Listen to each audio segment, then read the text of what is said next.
আজ সন্ধ্যের টিফিনে আমি বানাবো সেদ্ধ পিঠে, তাই জন্য এখানে এরকম করে কাটা কাটা মানে ফ্রোজেন নারকেল পাওয়া যায়, সেটা আমি এনেছি। দিয়ে আমি এবার এটাকে মিক্সি করে নেব। এতদিন আমি গোটা নারকেল কিনে এনেই হাতে করে কুড়ে করতাম। এই প্রথম আমি কিনে নিয়ে এলাম এই নারকেলটা, স্লাইস করা নারকেলটা দেখালাম যেটা। এখানে কোড়া নারকেলও পাওয়া যায় কিন্তু খুব ড্রাই হয়, সেগুলো খুব একটা ভালো হবে কি হবে না সেই জন্য আমি আনিনি। আমি এইটাই এনেছি। এখন দেখলাম বেশ ভালোই মিক্সি যেরকম দরকার পিঠেতে, তো আর পুরো মিহি দরকার নয়, তো এখানকার মিক্সিতে এটা বেশ একটু গোটা গোটা মতো আছে, বেশ ভালোই হবে। নারকেলটাকে কুড়ে আমি এই বাটিটাতে নিয়ে নিয়েছি। কিছু কিছু হয়নি, যা হয়, কিন্তু এতটাই পাতলা যে হাত দিয়েই ছোট ছোট করে নেওয়া যাচ্ছে, সেটা আমি একটু করে নিচ্ছি। দিয়ে এর মধ্যে আমি এখানে গুড় রেখেছি কিছুটা, সেই গুড়টা আমি এটাতে মাখিয়ে নেব। আমি হাত দিয়ে এটাকে মাখিয়ে নিচ্ছি। আপনারা চাইলে চামচ দিয়ে মাখাতে পারেন, আমার হাত দিয়ে মাখালে বেশি ভালো মনে হয়, যে ভালো মাখানো যায়, তাই আমি হাত দিয়ে মাখিয়ে নিচ্ছি এটাকে ভালো করে। মাখিয়ে নেওয়ার পর আমি এটাকে 2 মিনিটের জন্য মাইক্রো ওভেনে দিয়ে দেবো। অন্য সময় কড়াই করলে সেটা আগে গুড়টা মানে ওরকম করে করি, আজকে এটাকে আমি এখন 2 মিনিটের জন্য দিয়ে দেখবো যে কি হয়, তারপর আমি না হলে আরেকবার দেবো। আপাতত 2 মিনিটের জন্য আমি মাইক্রো ওভেনে দিলাম। 2 মিনিট হয়ে গেছে, আমি এটাকে এবার এখান থেকে বার করছি। বার করে দেখব মেখে গেছে। আর একটু মানে 1.5 মিনিট মতো হয়েছিল, ধোঁয়া হয়ে যাচ্ছিলো বলে আমি বার করে নিয়েছি। যেহেতু খুব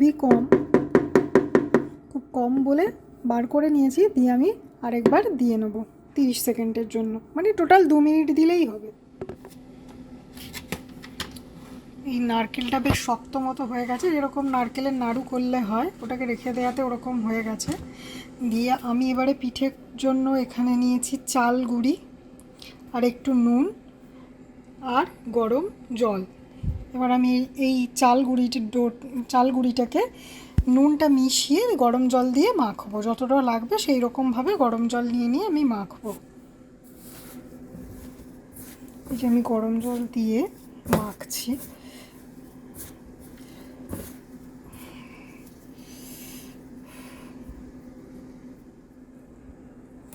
আটা মাখার মতো আমি মেখে নিচ্ছি।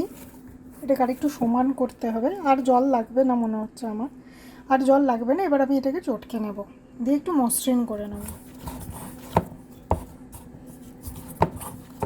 মেখে নিয়েছি, দিয়ে আমি এবার এরকম ছোট ছোট লেচি করে নেব।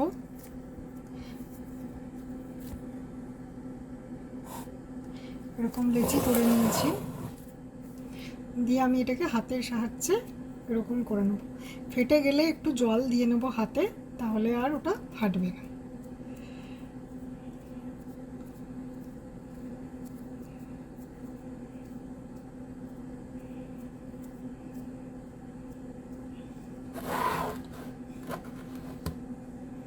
দিয়ে আমি এবারে নারকেলটা দিয়ে দিলাম, দিয়ে 2 সাইড দিয়ে বন্ধ করে দেবো।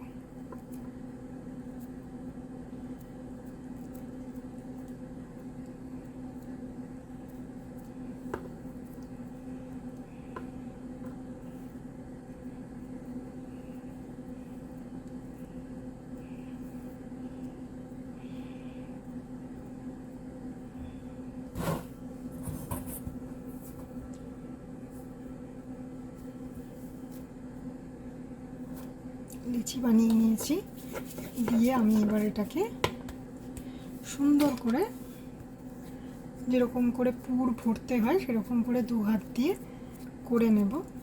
সাইডের দিকগুলোই বেশি করব, মাঝখানটা করব না, কারণ তাহলে ভাঁজ করতে গেলে ফেটে যাবে। তাই জন্য সাইডের দিকগুলো করবো। আর আমার এখানে কাপে একটু গরম জল বেঁচে গেছে, দিয়ে সেটা আমি মাঝে মাঝে হাতে লাগিয়ে নেব, যাতে এটা ফেটে না যায়। যদিও এখানে বাড়িতে তো আর চাল গুঁড়ি করা নয়, তো সেই কারণে একটু ফেটেই যায়। তাও পরে মানে যখন সেদ্ধ করতে দেওয়া হয় তখন আর সেটা পরে দেখা যায় যে ওটার গাঁটগুলো আর ফেটে নেই, গাগুলো।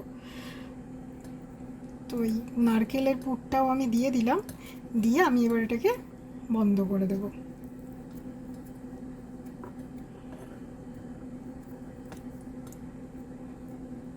ফেটে যায় বলে অত সুন্দর দেখতে হয় না, কিন্তু করার পরে দেখা যাক কি হয়।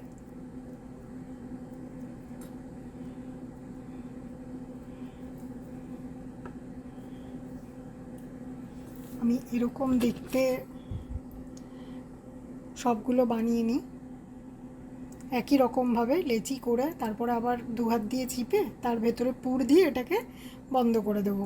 এই সামান্য গাটা ফাটা ফাটা দেখা যাচ্ছে, কিন্তু ঠিক আছে, পুরো তো ফেটে যায়নি, বেরিয়ে যায়নি, তাই অসুবিধা হবে না।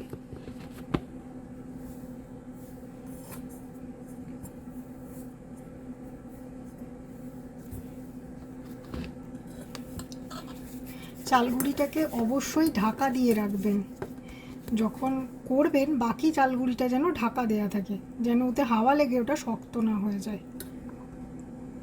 দিয়ে আমি একটু জল দিয়ে দিলাম আবার।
এই মাথাগুলো এরকম করে বন্ধ করে দিচ্ছি সবগুলোরই, দিয়ে একটু দু হাত দিয়ে হালকা করে চাপ দিয়ে আমি এবার আবার রেখে দেবো এগুলোকে, দিয়ে সবগুলো করে নিয়ে তারপরে আমি করব।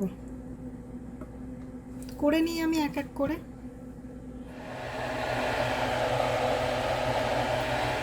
আজকে আমি বলেছি সন্ধ্যেবেলার টিফিনে খাবো আমরা পিঠেটা, তাই এখন 5:40 বাজে, সুজয় 6টা সাড়ে 6টা নাগাদ আসে, তাই জন্য এই আমি এবার পিঠেটা মানে বসাবো। এটাও একটা, এটা আমার রাইস কুকারের বাটিটা, যার কাছে স্টিমার আছে সে স্টিমার, যার কাছে যেটা আছে, বা একটা বাটিতে জল নিয়ে তার উপরে এইরকম একটা কিছু বসিয়ে, যেটা আমাদের ওখানে থালাতেও পাওয়া যায়, বসিয়ে দিয়ে এটাকে আমি এখন ঢেকে দেবো। জলটা গরম হোক।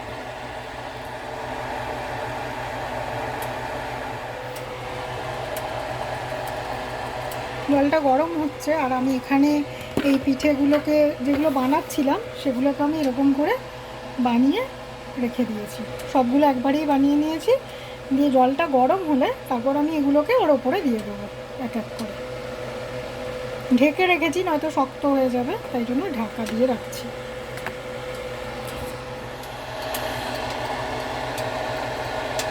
জল গরম হয়ে গেছে, আমি এবার এক এক করে পিঠেগুলো এটা সরিয়ে দিয়ে দেবো, নিচে জলটা গরম হয়ে গেছে।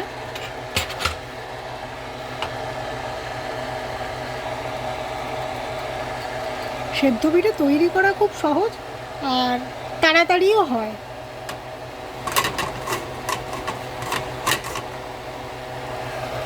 আমি গ্যাসটা একটু কমিয়ে দেবো, খুব ধিমি আছেই করতে হবে, তাই জন্য।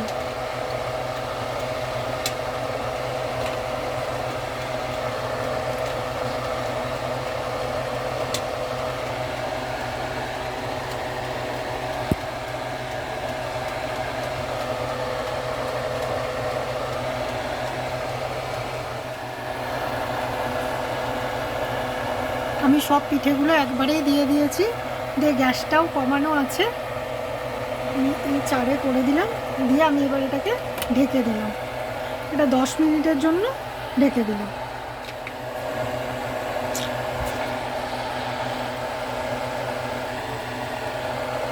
আমি 5:43-এ দিয়েছিলাম, এখন 5:53 হয়ে গেছে।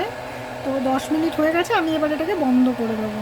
দেখুন এটা রঙও বদলে গেছে, আগে একদম ধপধপে সাদা ছিল, এখন একটু সেদ্ধ হয়ে গেছে বলে রঙটা বদলে গেছে। তো সুজয় এখনও আসেনি, তাই আমি এটাতে রেখে দিলাম এখনই, ভাপে থাক, গরম থাকবে। যারা খেতে চান তারা এখনই খেয়ে নিতে পারেন, নিয়ে আমরা একটু পরে খাবো সুজয় আসলে, সেই কারণে আমি এটাকে এখন ঢাকা দিয়েই রেখে দিলাম, ভাপে হোক, বন্ধ করে দিয়েছি।